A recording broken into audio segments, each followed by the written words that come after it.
OC, BoB Space Trucker Chapitre Dux. OCOC. It seems like BoB is a hit. I certainly want to say thank you to everyone for the feedback. As mentioned, it was my first post to Reddit, so I know the formatting is rough. Thanks for the tips and pointers. If I mess up in regards to formatting, let me know. I will not take offense. Tips and pointers are very welcome. I'm going to try and keep this going once a day for a while, but I should note that I work most of the day and have no access to Reddit at work, so I'm going to be quiet for long stretches of time. On the note of rough formatting, let's hope this works. Chapitre UN. Chapitre Dux. In the chaos after the fight, BoB had led his new cargo back to his ship and blasted off before security could figure out what had happened. When he had started up the airlock sequence, though, the lady nearly collapsed under the gravity, and he quickly set it to galactic standard and gave his apologies. He had to toss Mittens out of the co-pilot set, letting the startled cat fly through the lower gravity while he strapped in and got his longhorn fired up, tearing off to the space lanes. Phew, that could have gone a lot worse, don't you think? As far as he was concerned, he was off scot-free. What he didn't know was that Captain Arsehole had survived. Back on a hunter-killer class disguised as an atlas, he was clutching his face while the doctor tended to his face wound. The mechanical arms of the computer aid moving to assist as the glass was removed from parts of his face. Cast leader BoB, what happened? The creature growled out and winced as his face was tended to by machine and comrade alike. The diplomat hired a Death World mercenary to assist her. She's more dangerous and cunning than we thought. I think she came here to meet him. We're trying to identify the ship's heading. Just look for the ship itself on the path to the capital. In the past she was hard to track because she traveled alone, but now I think she'll stay with the Death Worlder. We must stop her from reaching the capital. If she does, the galaxy as we know it will end. Technician Griggs skittered into the room. We found the ship through a freight service. It forgot to close out the fake profile it must have set up for being hired. Excellent. What do we know? We're looking up the specification of the ship right now, but here's the personal info on that Death World mercenary. BoB read over the info, unsure how he was supposed to pronounce the name. It looked bizarre to him. The mechanical hands of the machine yanked another glass shard from his face as he roared out in pain and anger, screaming out nice and loud. Mark my words. I will have my revenge on you. BoB Space Trucker. BoB was smiling as he settled his longhorn into the FTL lane. Wow. 10 billion credits. Serious? No fooling. He looked over at the diplomat. Yes, my mission is very important.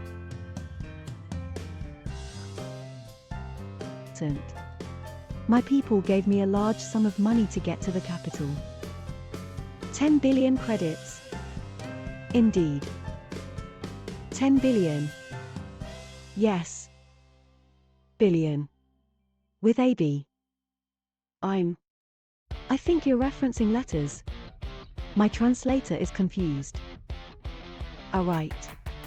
He wrote out the number in galactic standard trade symbols on a napkin he had in the cabin. She looked at it and nodded, which his translator told him was the same for her species as his. Wow. He leaned back in his seat, a big stupid grin on his face. Yes, if I manage to get there, my device will end the galaxy as we know it. 10 billion. In fact, that's why the Space Empire is trying to stop me. I'm going to be one of the richest people alive. Many speculate about the horrors the device will cause, but my species knows it will bring about a better galaxy. 10 fucking billion. I'm excited. Finally his brain registered that she'd been talking. Did he ask her to repeat herself? No, it was probably nothing important. She was just playing along with his rambling. He couldn't shake the stupid grin on his face at the thought. What was he going to do with the money?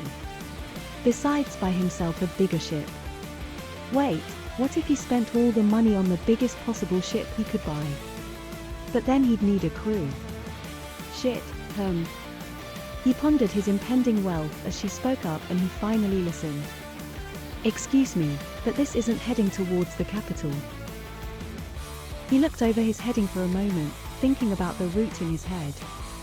Yeah, but I have cargo to drop off first. Wait, you intend to deliver your current cargo despite my contract? We haven't signed anything formal yet, lady. What's your name? Emily Earhart. BoB paused at that and looked over at her. What? That's my name. Seriously? I think my translator is approximating pronouns on me. Hold on. Mentally, he told his implant to give him a text read out of what he was hearing, and not override what he was hearing. Then he asked her to repeat her name. Emily Yikneff. The text in his vision read Emily Earhart. Quickly he turned the translator back over to override his hearing center and looked surprised. That's kind of amazing. Your first name sounds like a human name. I'm guessing your last name is sort of like 2 words mushed together.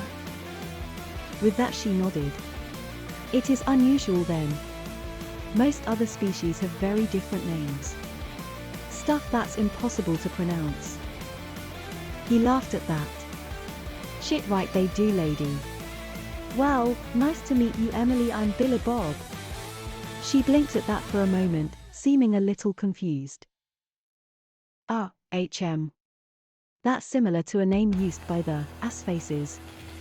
He chuckled for a moment at his translator, then glanced over. Wait, what? They also have human-sounding names.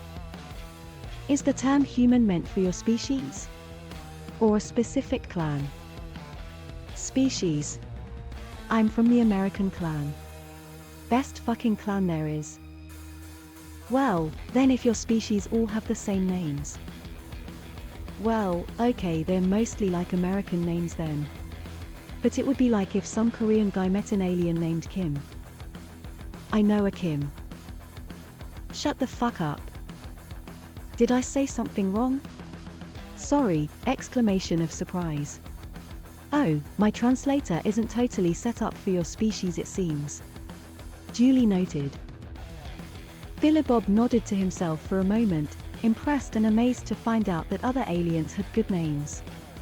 He was tired of all those ZS, and QS, and XS. They never seemed to pronounce XS like he felt XS should be pronounced. Shit.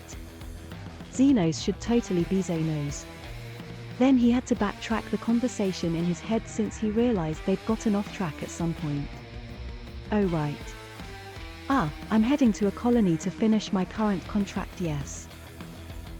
But this path on your navicomp puts us days off course.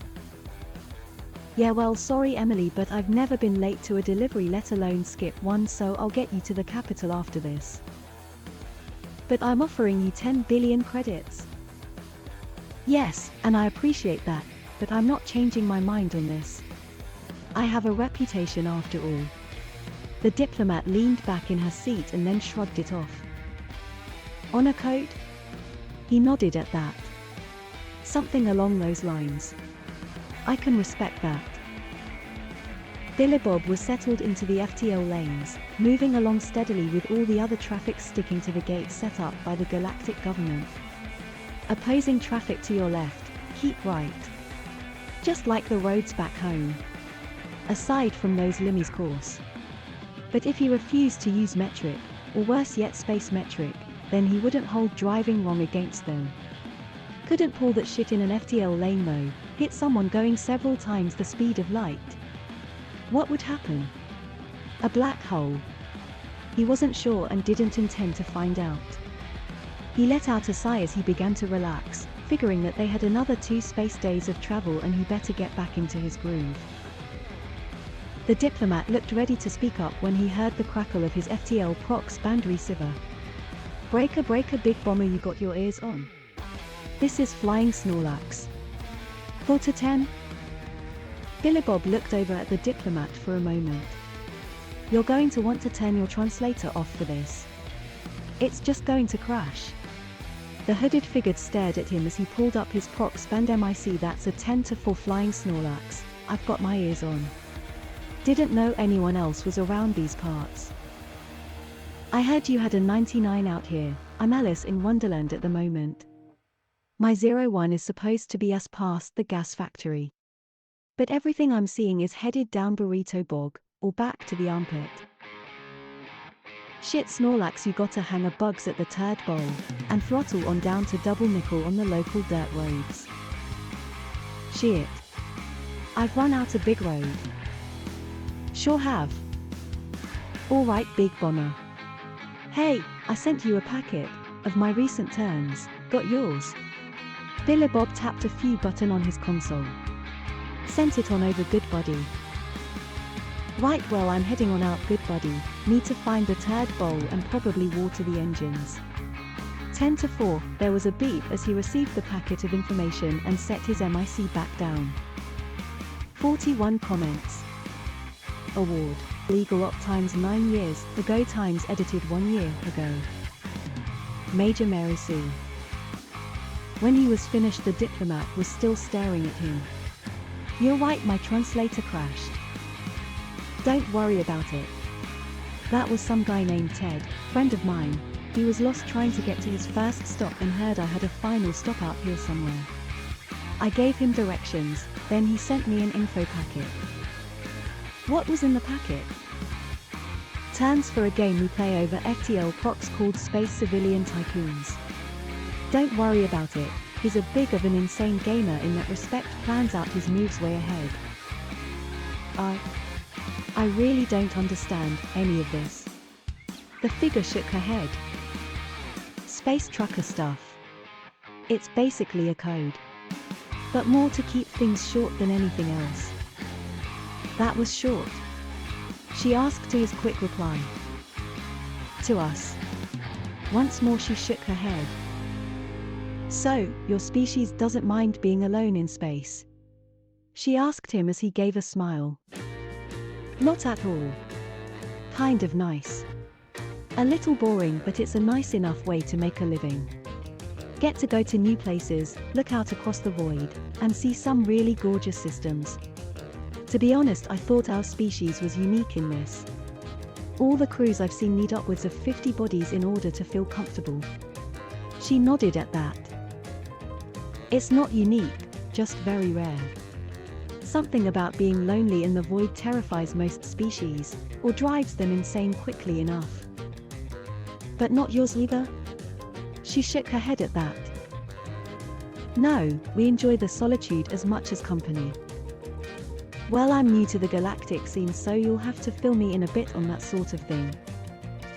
Yes, I was wondering about that. Your species hasn't even sent their diplomats out this far, but you, space truckers, are flying beyond anything else in order to deliver supplies to other people's colonies. Yeah, sure. They don't like it, since they want to present a nice sculpted picture of what humans are, but most humans are going to be like me. Just a hard-working sort making a living. So that is normal? She asked and pointed at his gut. He set a hand on it and felt a little self-conscious for a moment. Then he smiled. Sure is. We store food and fat in an internal pouch.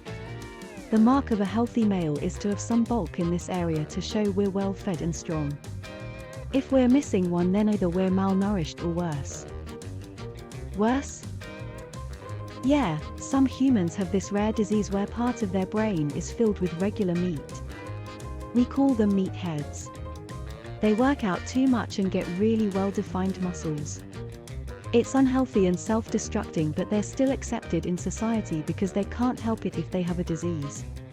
BoB hoped that she was using a freemium translator that didn't inform her that he was lying through his trucker Chapitre Quatre. OC. Okay. OC, BoB Space Trucker Chapitre Quatre. OC. Okay, following recommendations, I have installed the enhanced Reddit thing and hope it will help me format the continued chapters of BoB. Thanks again for all the pointers, everyone. Chapitre UN. Chapitre Dux. Chapitre Trois. Diplomat Emily, please respond. Still locked in the bathroom, the diplomat tapped on her belt, quickly sealing the room in a soundproof barrier. This is Diplomat Emily. What do you need, Overwatch? Have you escaped from the station? Affirmative, I've taken up refuge with another Death Welder. He hauls cargo and seems to have high endurance and low curiosity. He's perfect for the mission. Is there a chance he's working for the galactic government? None. His species is strange and brand new. From what he's told me, I think they're on a watch list of potential military threats. They have some very interesting tactics. Excellent. We must make diplomatic contact with them and see if we can exploit their status. What are they called? They refer to themselves as humans. If possible, seek out the American clan specifically. If he is any indication of their behavior, they're just what we need. Do you need us to replenish your accounts? No, I've offered him 10 billion credits upon arrival at the capital, and that is more than enough to buy his loyalty, it seems. They seem to find contracts as soul-binding. Very interesting. We'll look into this Death Welder with more care while you travel. Who is he? The diplomat glanced towards where she knew BoB was sitting in his cabin. Perhaps the savior, or destroyer of the known galaxy if everything went according to her plan. His name is BoB Space Trucker. In the cabin, BoB had the sound system turned up as he hummed and tapped the controls with the song. Give me a job. Give me security. Of course he was singing along, but couldn't hold a tune to save his life. Emily soon opened up the bathroom and returned to the main cabin, but with the music as loud as it was, he had no idea she was behind him. Gotta be AAA Blue Kulamar. He was shouting more than singing at the end while playing an invisible set of drums as hard as he possibly could. When it was over, he heard the cough from behind him and nearly jumped out of his seat. Jesus! Don't sneak up on a guy like that. He quickly turned the music off as Emily took a seat in the co-pilot chair once more. Is that some sort of Caste War song? She asked as she looked over at him. What? No. Sort of. Look, we don't have castes, we choose our own jobs and people can move from one job sector to another. It's just an awesome song. And part of my group. Industry? I don't know the right term for it. So what is blue collar? Means you work a job with high physical demands mostly. Long hours, shitty conditions, stuff like that. But don't let that fool you. Plenty of us are intelligent and cultured just fine. We just like having our life be a bit simpler. I come from California, for example, which is mostly known for hippies and yuppies, and artsy-fartsy types. But most of the state is common folk like me, work hard, drink beer, that sort of thing.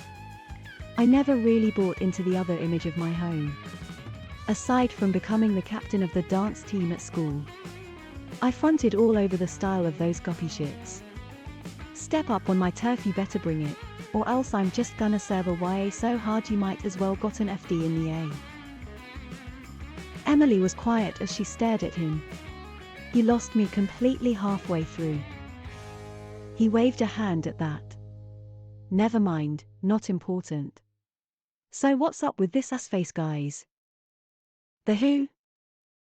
Those space crabs who were trying to kill you when we met. He waved a hand, since he couldn't be bothered to check his translator for their actual name now that he had their custom input set. Ooh, the ass-faces. They are from my home system. They evolved on a nearby planet. My people and theirs have been enemies since our early spacefaring age. But since we were both evolved for our own death worlds, our struggles have been in other systems since our homes are useless to each other. Wait, you're a death welder. They were too. They kinda died pretty easy for death welders. You have to remember, BoB, that we evolved on standard gravity worlds. Not your high-gravity one. They are perfectly adapted for their planet, I assure you. As I am for mine. With that she reached up, finally pulling back the hood, revealing some sort of fabric that had covered her face, which Billy Bob had mistook for shadows.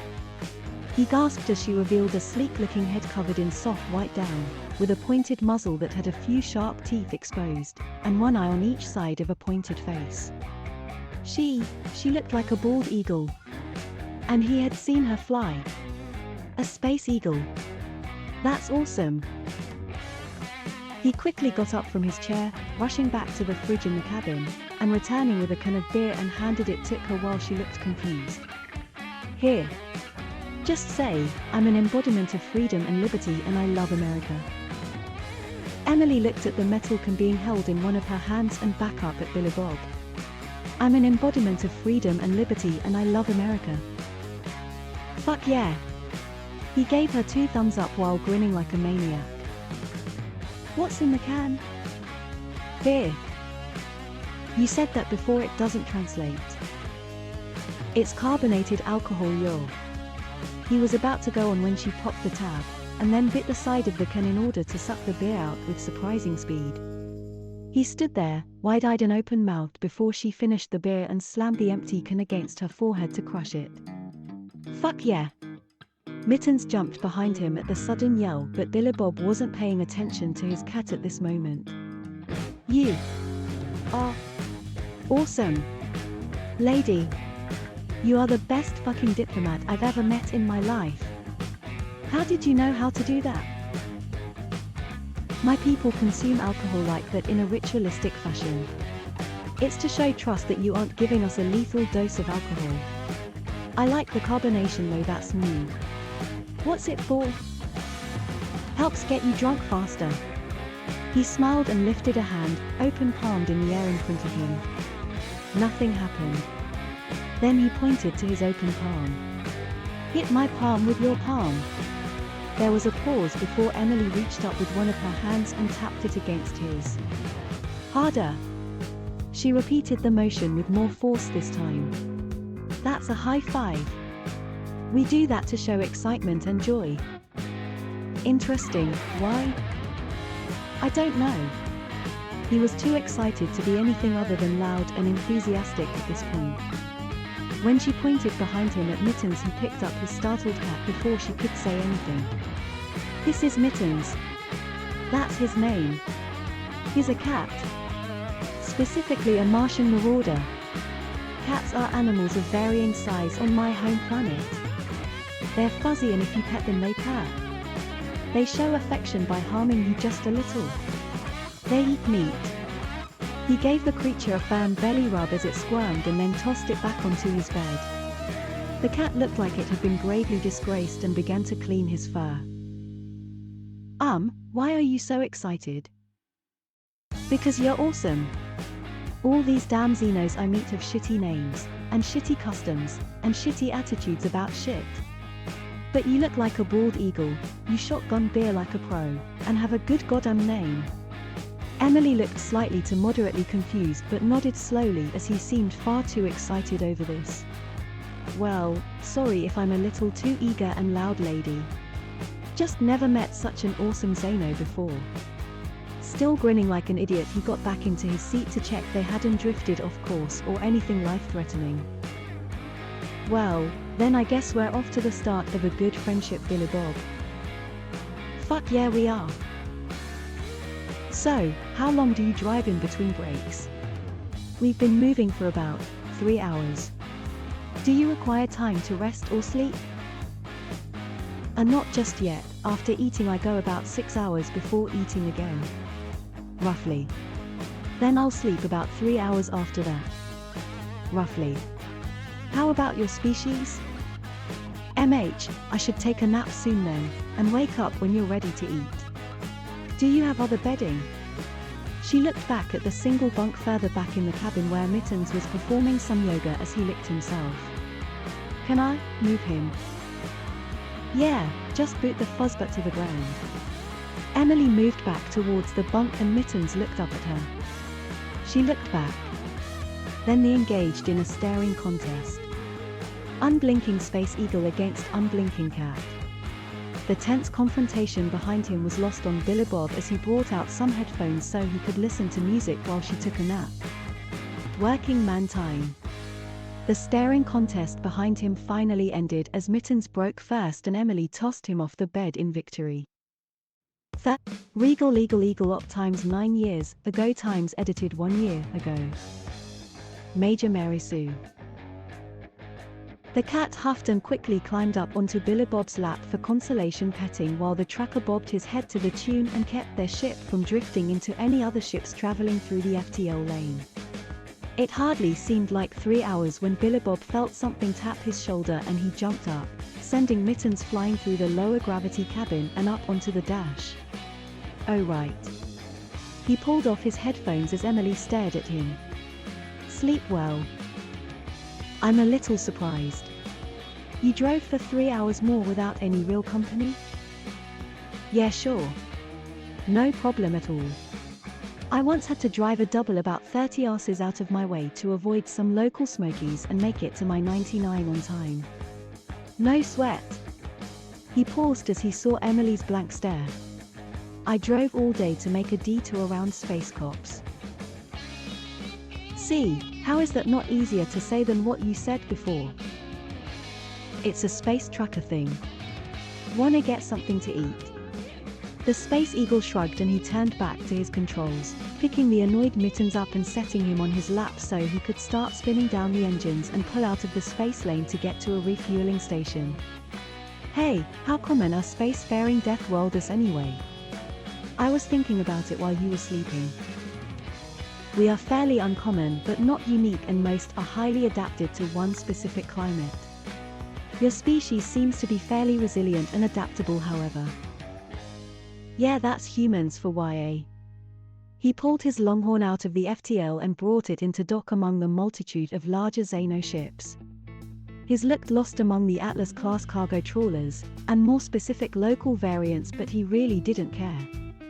Emily pulled her hood back up and followed him out into the station. Just like the other, he followed the flow of crew to the center, towards the restaurants and entertainment venues. Unlike last time, it seemed like far more of the crews were eating whatever meal their internal clocks told them it was, but he had no problem shouldering crowds aside to find some place that looked like it had food he could eat. The issue came when he pushed past a group of green space geckos with bug eyes. Space gecko flies. Space fleckos. Hey you ugly, native creature's illegitimate son, watch where you're going. You're dealing with a squad of space flecko rangers, you know. He sure was glad he was so quick with his translator functions in his implant. Otherwise he might have to learn some of these Xenos names. Listen Sparky, I was just walking through to find a place to eat. He turned to walk away, but the creature snapped its fingers and 10 of the fleckos spread out. Then some sort of awful synth Xeno music began to play as BoB groaned. A floating orb began to change colors above them as they started to perform what he supposed was a dance. It was one of those races apparently. They performed their dance as the Xenos around him spread out to give them space. He could hear the oohs and ahs as they showed off their physical prowess. But he was tired of it. He grabbed the floating orb as they looked confused, then he turned it over to find the input port. Pulling out a galactic standard USB, he plugged it in and selected a song in his implant. Blame it on my roots. I showed up in boots. He began to line dance to I've Got Friends in low places as the Xenos around him were shocked. A single creature dancing back to a squad of flecko rangers. He had no idea what fleckos were, but everyone was shocked. His poise. His grace. His hands tucked into his belt. It was like he didn't need them for balance. Sheer madness. By the end of the song the crowd was silent. He pulled his USB out of the floating orb and hurled it into the ground, smashing it before very firmly holding his raised middle finger in front of the flecko leader. In case your translator is having trouble with my body language, that's how my species says don't fuck with me. Turning, he began to walk away as the crowd parted before him. Come on Emily. Let's eat. He found a decently busy, but still open restaurant and picked one of those Zeno chairs that wasn't too far off before snapping it in half and stacking the halves so he could sit on it like a regular chair. The staff looked over at him, but none said anything. Once the server came over, he had already thought over what he wanted. "I want a hamburger. And some fries." The server today looked like the same sort of six-armed space frog he dealt with last time. Maybe they were the Mexicans of this sector. Or something like that. "A what? With what?" "I want meat, grilled. On top of some bread. With potatoes that have been fried in oil. On the side. Add in some space pickles and space onions and we're set." "Oh right, space meat, on space bread, and fried space potatoes. Make that up for me." The creature looked hesitant, but Emily seemed amused. "I'll have some too." She slid a small black box across the table and the creature quickly retreated to the kitchen. "You don't mind eating meat in front of herbivores?" "Fuck no. Not my fault, I need some damn protein." She made a chattering noise that sounded something like a bird call, which his translator informed him was laughter. He smiled back at his new friend. It took about 15 minutes before the space frog returned with 2 plates. What he brought out was a mess, and it looked like they'd combined 2 different meats, one burnt the other bloody, and slapped it on some purple and green looking space rye bread. There was sliced orange, something. Space carrots. Well, they were orange but looked more like orange space onions. The fried lumps looked like blue space potatoes with white stripes, which was fine. No sign of the pickles. "Good enough." He grunted, and the server quickly retreated once more. The other customers began to move away from them, obviously sickened by the sight and smell of meat, but they didn't mind. He was about to try his food when he saw the space fleckos walking in. Another floating ball above their heads. "AW fuck guys, I'm trying to eat here. I'll serve you again once I'm done." They then brandished knives and bats. "Ah shit. Got angry, I fronted all over your style, huh? You have insulted some dumb flecko in the ancient art of dance off. I will not tolerate your barbaric dance. You will pay." They advanced as he looked at Emily. "Is self-defense allowed here?" "Of course." He nodded at that and stood up, walking towards the advancing fleckos. The patrons were fleeing at this point while he stood in front of them. Not a fan of Garth Brooks. The leader screamed and charged, slamming the bat into his stomach. Billy Bob grunted softly and then ripped the bat from the creature's hands. It was about the size of a little league bat. He turned it over in his hands, testing the weight as the fleckos suddenly looked nervous. Then he grabbed the floating ball, plugged his USB back in and chose another song. "Everywhere I hear the sound of marching charging feet buoy." He swung the bat into the flecko's head as teeth and Zeno blood came flying out and the creature went flying. While the Rolling Stones played, he kicked another flecko in the chest and waded into the group of them. They were no match for a high-gravity death welder. They were nimble and spry, but that didn't do any good against an angry space tracker with a bat. Even if it was little league size. He could twist away from their knives and clock him with a fist, or the bat if he felt like it on his was by. They tried to stumble past and regroup to attack him all at once, but that just meant it was easier for him to catch 2 or 3 with a single swing of the bat. Billy Bob had been in plenty of fights growing up, and even more since he became a space trucker. He had no problems using his mass to his advantage, as at times he simply shoved a flecko to the ground before jabbing it in the face with the end of the bat, or even picking one up and slamming his face into the fleckos. It was a tactic that worked very well for him. Finally the song was ending and he moped up. Just one flecko still conscious as he picked it up and threw it out the front window. Or so he thought. Instead, what he thought was a window shimmered and it flew straight through. "What the fuck? There isn't glass in that window." "No, just a holographic display," Emily told him. So he cursed and picked up a bottle from a table that hadn't been destroyed. The Flecko was surprised but started to get up until he threw the bottle out that same window and into the thing's head. The glass shattered and he grinned before sitting down as sirens sounded throughout the station. He sat down at his food with a smile. Nice way to work up an appetite. Just explained to the cops I was defending myself. Simple little brawl, nothing big. Emily stared at him from her shadowed hood and said, "Those were local soldiers. The cops are probably bringing reinforcements." When I said self-defense was allowed, I didn't mean in the sense they'll let you almost kill a squad of special forces. BoB quickly grabbed the food and began to run out the door. "Get your meal. We're having takeout tonight." The diplomat sighed and grabbed her food as well, rushing to catch up with the fleeing space trucker as they escaped yet another refueling station. And so ends another chapter in the life of BoB. Space Trucker. Next chapter. 247 BoB Space Trucker Chapitre Quatre. HFY. Here comes another episode for you to enjoy. I've been taking in what I see from the comments and going forward with what people seem to like. As always, let me know about formatting ideas and anything else. Hope you all enjoy. Chapitre UN. Chapitre Dux. Chapitre Trois. Chapitre Quatre. The squad of Galactic Police arrived at the restaurant with armored support in the form of exosuit-wearing gremlins. Sergeant Tavish blinked at the sight of the unconscious Phylas outside of the place. Someone had knocked out a Phylas. They were tough. Then when he stepped inside, he muttered in shock at the sight of no less than a full squad of them strewn about the place. He checked their IDs and noted they were indeed registered as Galactic Special Forces. They were known for their intimidating battle dance and vicious close combat tactics.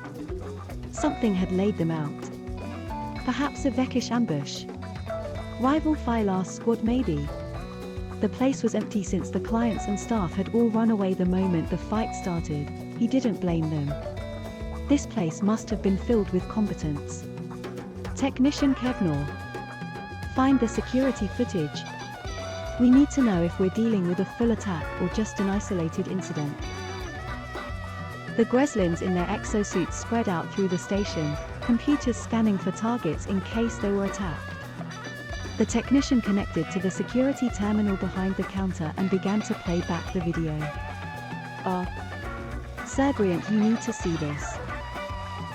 Tavish walked closer, extending his hand to plug into the port in the back of Kevnor's suit so he could see what his technician was looking at. What am I looking at? It's just a scene of the restaurant. A red box formed around an ugly-looking biped in some rather barbaric-looking clothes. Just watch him, his tech said. The sergeant frowned for a moment. That thing? Why? Does he call over more of his kind? He watched the Phylas enter, their feared battle ball hovering above them. The ugly one got up and then... Tavish was silent with shock as he watched the security footage. He grew silent once more.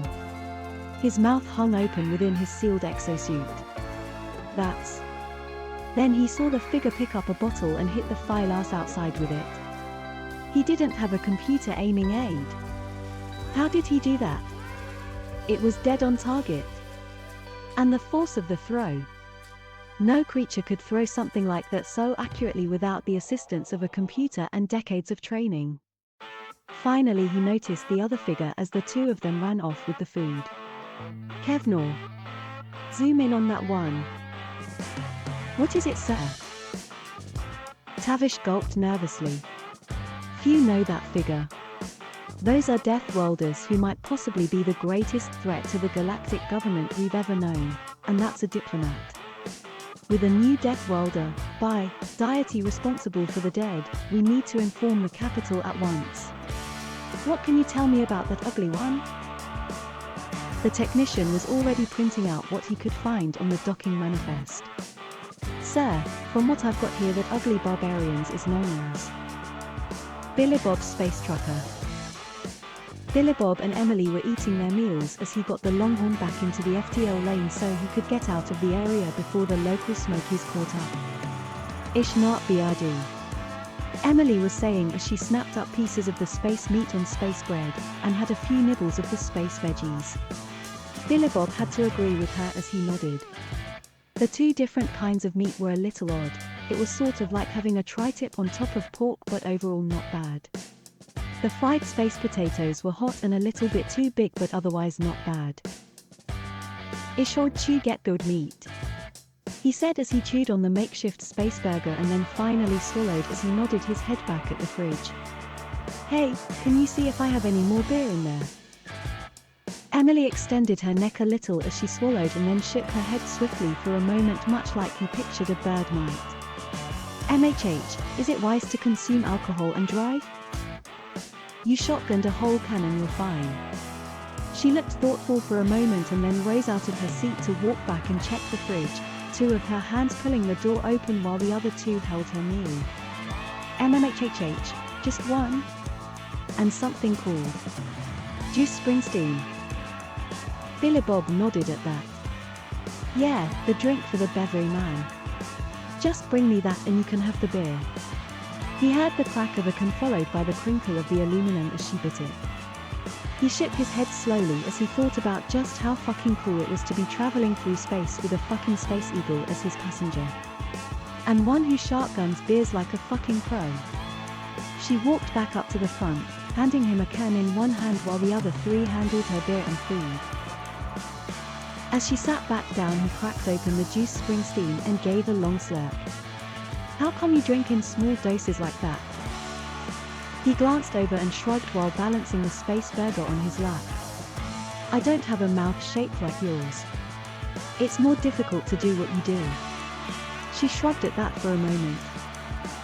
I like these cans your species uses. It makes it very efficient to consume liquid. He chuckled softly at that and shrugged. Tell me, Billy Bob, are you aware of less than legal markets? It seems to me like you could use some supplies, and since you enjoy meat, the standard galactic refueling stations won't really have what you want. That caught his interest as he looked over at her. There are species who have markets with meat. From what I've seen, we're the only ones who deal in it. Openly, at least. Emily nodded at that. The only ones who do it openly. The space goblins set up stations here and there to deal supplies to those who know where to find them. Space goblins. I love those guys. They always seem like the sort of Xenos I want to get to know, but they're so hard to get a read on. I guess they have to warm up to us as a species. Emily actually looked surprised. You've seen some already? I thought your species was brand new. We are. I've seen a few back in our home territory. Good drinking buddies. Funny stories. Good with blowing shit up. My translator picked up on the word you used, so it must be the same species. Well, they normally won't deal with a species until they're well connected.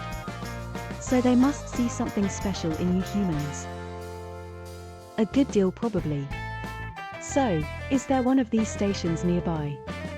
Emily nodded at that and tapped on his console as she showed him on the FTL lane map where he would need to go. It was about 12 hours along the same lane, so they'd make it there the next day. Well, it's on the way to INAH-3. What's that? The planet I'm delivering the supplies to. Right. So, is this what you do for your job? You just drive and talk and sleep and eat and drive? Yeet. There's also music and going to the bathroom and stuff. Unloading cargo, loading new cargo, arguing with the people who hired me, shit like that. Does your pet not need to relieve itself? I don't see any special equipment for it. Oh, mittens. He goes in the space toilet. What? Is he intelligent? Just enough to do that. I once downloaded a translator app from CNET that let me understand cats. Virtually everything translates to feed me or pet me, aside from when he'd really content and says that I'm a good slave. Didn't like that too much, so I uninstalled it and talked to him like he's a stupid baby. I see. Do you read much? Only my American Bible. What's that? Let's finish eating before I get a book out. Don't wanna stain it. She nodded at that and they ate the remainder of their meals. Finally BoB wiped his hands off on his shirt and tossed the plate over his shoulder and into his trash can without looking. Then he reached into a compartment near his feet and pulled out a leather-bound book that had hundreds of little colored tabs on the side that he'd placed on certain entries. Volume 3 is what you're going to want to read. 1 and 2 are also important, but that's the one that really gets at the heart of being an American. Is it a religious text? YAC, yes and no. It's complicated. Being American is sort of about transcending traditional religion. We think everyone is free to believe what they want in that sense. In fact, as our Bible states, it is the solemn duty of every American to spread free religion everywhere. If we see two people arguing about what religion is best, we kick the shit out of them until they behave, because really all religions pale in comparison to being American. So they can believe whatever they want and shut the fuck up about it. Emily nodded slowly as she tried to process what he was telling her while looking at the book. But it's also a religion. Well, sure, we believe in Jesus since he was such a great guy. That's in volume 2. We used to believe he was the son of God, but kinda grew out of that and just believed he was an early peaceful American who got killed because everyone was jealous about how awesome he was. Then his spirit was reincarnated in the founding fathers. Only with violence added in, because being peaceful sure as shit didn't work out for him the first time. What? Just start reading. See, about 100 years before contact we had a bunch of shitheads with religious extremist ideas around the world. There was this one guy in charge of a religion called the Pope. This guy was awesome, sort of like the original peaceful Jesus. Told people to get along and be nice, and stop being dickheads. But of course, dickheads didn't like it and they killed him. Real dumb fuck move, of course, cause the peaceful people got all pissed off. Everything went to shit. Then this guy in America realized that we needed to really do something about this shit once and for all. Emily began to open the book and read portions of it as BoB kept talking. So he made the new American deism, like the founding fathers. It's in volume 3. So we stopped worrying about our own religions cause we realized our religion is to be American. You can still be American and a different religion, but you're American first. Like American Jew, or American Satanist. Those guys can party. Shitty roommates though. Anyway, we went on a big ol' crusade to kill everyone who wouldn't allow free religion and settled shit real quick. Then we helped form a world government, but wouldn't join it. Cause ours was better anyway. That made Emily look over with confusion. Wait, your clan helped form the first unified government on your planet? And then didn't join? Yeah. It might have been okay for everyone else. But not us. But you made it. BoB shrugged. It's hard to explain to non-Americans. If you visit Earth for a while you'll get it. Mostly it was because no one was willing to spend as much on defense as we were anyway. Your one clan outspent the rest of the world on defense. BoB grinned wide at that. Yeah. That's how awesome we are. She shook her head then as she pulled at the tabs. Oh, those are awesome bits I always like. Read them out loud. Emily hesitated as she looked at the print on the page and spoke up. Annie, verily did the glorious first President George Washington in all his glory and splendor did deliver unto the face of the wicked King George, who might have the same name but was totally a shitty George in comparison, a wicked right hook and lay him out flat. BoB was nodding as she read that. Fuck yeah he did. That man was so awesome we named our capital after him, a state, and a whole day.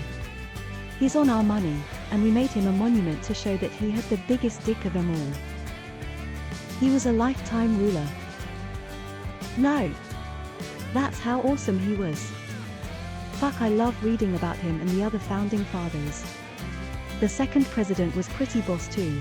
His cousin brewed beer, so I'm sure there were some serious parties in the White House while he was in office. Emily was shaking her head as she continued to read the American Bible in her lap. There's a section here dedicated to how to properly give people high fives and thumbs up. Oh yeah. Proper etiquette for all Americans. They spent the next several hours with BoB explaining to her more about the American Bible and how his clan behaved. She seemed dubious, but his emphatic nature made it clear he was being serious and honest with her. But finally they were both growing tired and he had to pull off the FTL lane to make sure they didn't get in any accidents. Checking the map, he made sure they were well away from any nearby system before pulling out of the FTL lane in deep space. Emily was a little surprised as he spun down the engines and left the Longhorn out in the void. The blur of the FTL lane was behind them as he faced the cabin at the Endless, nothing in front of them. You really don't get bothered by this sort of thing. I don't mind traveling in small groups or alone, but to be out here in the void? We're light years from anywhere. He smiled at that and shrugged. I kind of like it. It's just us and all those stars out there. It's kind of neat to think the only lights we can see are likely dead stars. Humans sort of thrive on this. I don't know about the others, but when I pull off the FTL lane and set up to sleep for a while, I like to stare out into the nothingness. Sometimes I'll get in my spacesuit and just boost out into the blackness and sit there. Sometimes I think I see something out there in the void. Smile. That made Emily shudder for a moment. What do you do? I smile back. Emily stared at BoB for a moment and gulped. But he just smiled at her. Here, let me show you how my headphones work. You'll be up for a while, I think, since our sleep cycles aren't the same. He showed her the music system and set up a playlist for her, starting with Dark Side of the Moon. When she offered him the bed, he quickly turned her down. Sorry, but a real American will always let the lady have the nicest spot to sleep. I'll just sleep in my chair. I do it all the time. He tucked his American flag and human flag hat down over his eyes, leaned his chair back and settled in. Emily looked from the Bible in her lap over to BoB. She couldn't believe these humans. Or these Americans specifically. If what he said was true, then when humans learned the truth about the galactic government, they'd start a crusade that would set the galaxy on fire. They wouldn't stop until everyone was free, or dead. They were perfect. Next chapter.